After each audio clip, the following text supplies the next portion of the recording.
Number 5, take natural food supplements. Sa isang balanseng pagkain, hindi din nawawala ang mga food supplements na maganda din para sa ating katawan.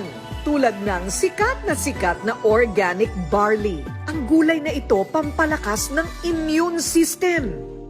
At kasama si Dr. Victor Escueta, isa ding integrative medicine specialist.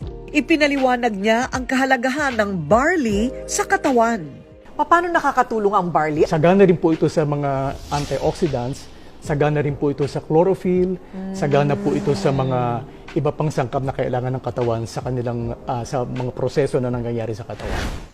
Ayon sa masusing pag-aaral ni Dr. Yoshihide Hagiwara ng Japan, ang barley mayroong 16 na mineral, 18 amino acid, 16 na vitamins at enzyme. Mainam din daw sa mga may sakit na cancer ang barley.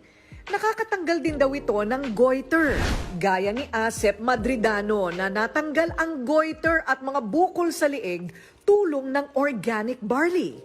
So pinagtiisan mo, Asep, yung goiter mo ng gaano katagal? Way back 2008 po, meron na po akong goiter na for operation po, ma'am.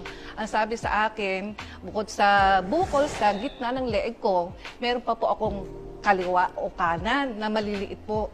Na doon sa maliit na bukol, meron pong maliliit na cyst na dapat talaga operahan po, ma'am. Nang maipakilala ng kanyang mister na si Joel ang organic barley juice, ininom niya ito at isang himala daw na unti-unting nawala ang mga bukol sa kanyang leeg. Nawala probably po yung kanyang bukol dahil nga po nakorek yung hormonal imbalance, lumakas ang kanyang immune system. Kapag mahina po yung immune system ninyo, magkakaroon kayo ng pwedeng tumors, cancer, cyst, myoma, ang dami niyong pwedeng maging problema sa katawan, lalo na sa mga babae.